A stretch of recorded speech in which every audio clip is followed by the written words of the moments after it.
ভাই নমস্কার, কোথা থেকে এসছো বলো? হ্যাঁ নমস্কার, আমি ইচ্ছাপুর কমলপুর থেকে এসেছি। আচ্ছা, ফার্স্ট টাইম এসছো আজকে আমাদের ফার্স্ট শপে? টাইম এসেছি। আচ্ছা, ফার্স্ট ফেসবুক দেখেই আমরা এসেছি। ফেসবুক দেখেই এসছো। আর হচ্ছে ফেসবুকে যেরকম কালেকশন দেখানো হয়েছিল, মানে আমাদের মেকিং চার্জ যেটা বলা হয়েছিল সেই মেকিং এ পেয়েছো তো? একদম সেম।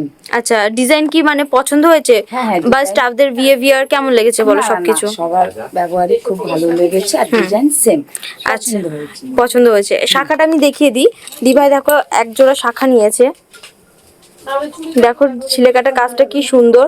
এটা কিন্তু একদম লাইট ওয়েট, 1 গ্রাম 910 মিলির মধ্যে কিন্তু এই শাখাটা হয়ে গেছে। দেখো হলমার্ক স্ট্যাম্পও বোঝা যাচ্ছে। ছিলেকাটা কাজটা কি সুন্দর। আর এটার উপরে দিভাই ডিসকাউন্ট পেয়ে গেছে 613 টাকা। 613 টাকা ডিসকাউন্ট পেয়ে গেছো। তো তুমি কি মানুষকে সাজেস্ট করবে যে জেএম জুয়েলার্সে ভিজিট করতে? তোমার পছন্দ হয়েছে পার্সোনালি? খুব পছন্দ। আচ্ছা, আবার এসো। Thank you.